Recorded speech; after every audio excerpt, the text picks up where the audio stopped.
using a Gazco electric fire. This video will show you how to clean the fire's fuel effect and air vents. Firstly, remove the decorative trim. This particular fire uses magnets to keep it in place. You can clean the air vents with a soft cloth or the nozzle of a vacuum cleaner. To access the fuel effect, you'll need to remove the fire's glass.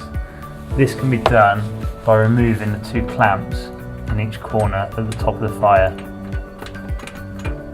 Make sure the glass is supported whilst undoing each clamp.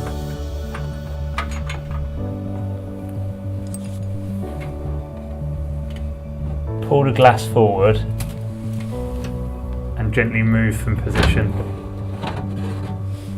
Remove the fuel effect and wipe clean with a lint-free duster or cloth.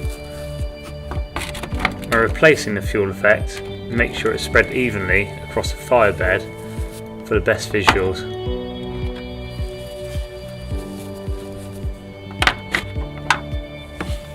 Carefully replace the glass.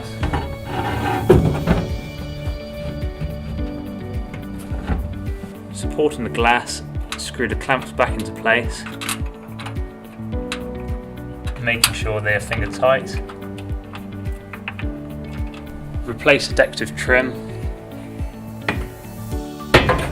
Make sure to gently push it back into position. Your fire is now ready to use.